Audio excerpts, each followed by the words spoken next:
The Wars of the Roses. The Wars of the Roses were a sequence of wars for the acquisition of the English throne. The Wars of the Roses began during the reign of Henry VI about 1455 and ended with the defeat of Richard III in the Battle of Bosworth. In the end, Richard III was defeated by Henry VII, Earl of Richmond in the Battle of Bosworth. It was actually a feud between the two houses, House of York and the House of Lancaster. Both these houses were of the Plantagenet line. The two houses of York and the House of Lancaster had their emblems. The House of York had the white rose as its badge, and the emblem of red rose belonged to the House of Lancaster. The two emblems imparted its name to that long series of wars. It is interesting to note that when Henry VII married Elizabeth of York, Henry VII mingled the two emblems to form the Tudor rose. It had a combination of the two colors, white and red. The intensity of wars was aggravated by the barons, who were no longer fighting in France. Henry VI had no heir to the English throne. There were two evident candidates for the succession. They were Richard, Duke of York, and Edmund Beaufort, Duke of Somerset. In 1453, Henry VI went through several years of insanity. As Henry VI was incompetent to carry out his duties as King of England, Richard, Duke of York, became Lord Protector. The Duke of York, Richard, was an honest and competent man, but he had never demanded his claim. When Henry VI was suffering from insanity, his wife, Queen Margaret, gave birth to a son, Edward. There was no law and order in society at that time, and untamed and undisciplined groups of soldiers roamed the countryside as they returned from fighting in France. King Henry VI recovered from insanity, but the reins of the throne were still in the hand of Queen Margaret. She had absolute control over the king, his court and his courtiers. Queen Margaret persuaded the King Henry to dismiss York as Lord Protector and the release of Somerset, who had been sent to the Tower for defeats in France.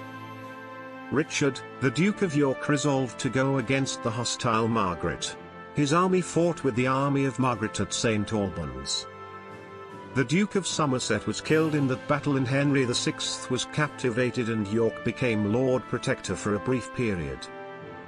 After a few turbulent years, war broke out again, and the Lancastrians defeated York and he was killed. After the death of the Duke of York in 1460, his son, Edward, became York's successor. At that time Edward was only 19 years old. Richard Nneville, the Kingmaker, was Edward's cousin and Earl of Warwick. His shrewdness earned for him the title of the Kingmaker. In the 1460s, the civil war grew more intense, with each side seeking revenge. After a few battles, Edward of York crossed the threshold of London and was declared king as Edward IV. The Battle of Towton in Yorkshire in 1461 defeated the Lancastrians, but Queen Margaret kept the Lancastrian cause alive. She favoured Edmund Beaufort. Edward IV's marriage to Elizabeth Woodville angered Earl of Warwick, who wanted to arrange a French marriage for the king.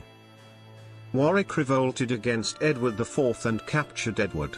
There was reconcilement between the two for a short time. Then Richard Nneville, Earl of Warwick, had to flee to France. He allied with Queen Margaret and acquired massive support there in France. This time Edward IV in turn had to run away. Warwick restored King Henry VI to the throne, but only for a few months.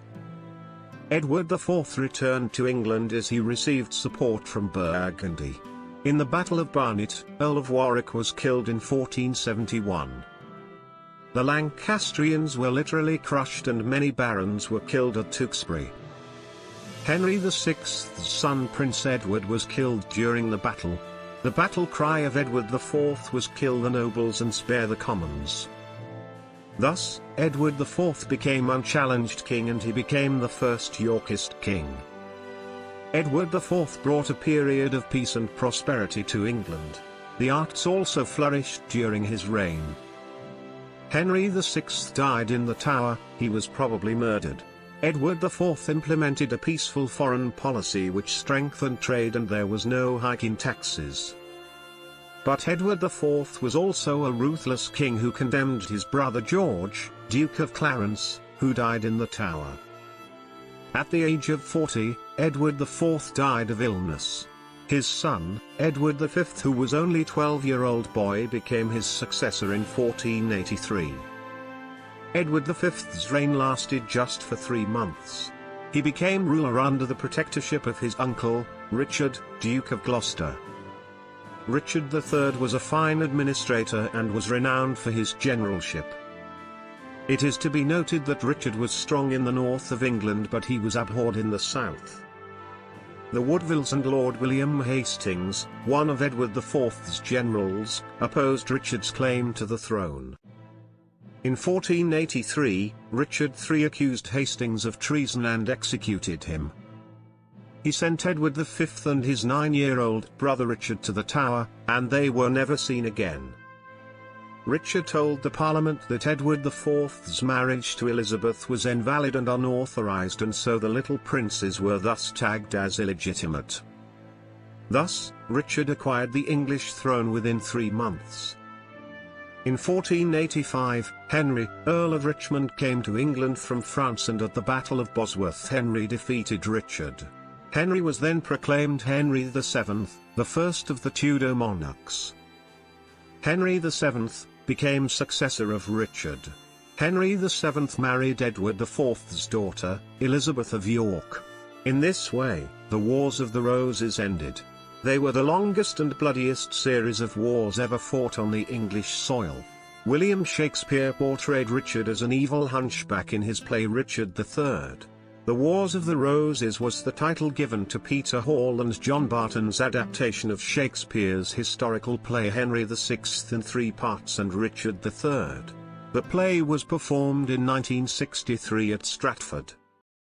Please subscribe Literature Guide.